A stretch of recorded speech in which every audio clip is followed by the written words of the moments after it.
ৰাতিপুৱা আমাৰ ধুনুমাই মুখ ধুই খাই আছে মা। অঁ, আজিকালি ধুনুমাই পূৰা বুজি পায় ভিডিঅ' কৰিলে।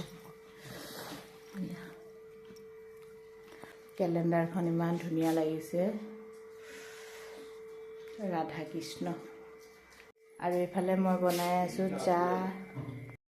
আজি শোৱাৰ পৰা উঠা বহুত দেৰি হৈ গ'ল, মানে উঠিলোঁ কেতিয়াবাতে, এবাৰ চাহ খাই মোবাইল চাই আছিলোঁ বিচনাতে, আৰু শোৱাৰ পৰা উঠি চাহ বনাইছোঁ, মানে চাহ বহাই দিছোঁ মুখখন ধুই।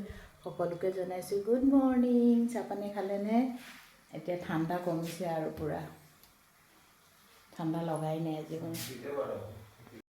চাহ বনোৱা হৈ গ'ল একদম ধুনীয়াকৈ, বিস্কুট কাটা বিস্কুট চাহ সজাই লৈছোঁ। এতিয়া চাহ খাই লওঁ। চাহ আনিছোঁ, আমি চাহ খাম। আৰু ধুনুমা এইখন বিচনাত এবাৰ, সেইখন বিচনাত এবাৰ, সেয়াই কৰি থাকে। বিচনাৰ পৰা হৈ গ'ল, মানে কাম কৰি আছোঁ। বাপেক গৈছে বজাৰত আৰু জীয়েকে চাওক বহি পেলাই দৰ্জাখনৰ ফালে চাই আছে। কি যে ক'ম আৰু তাইক দেই, এনেকেই থাকে মানে।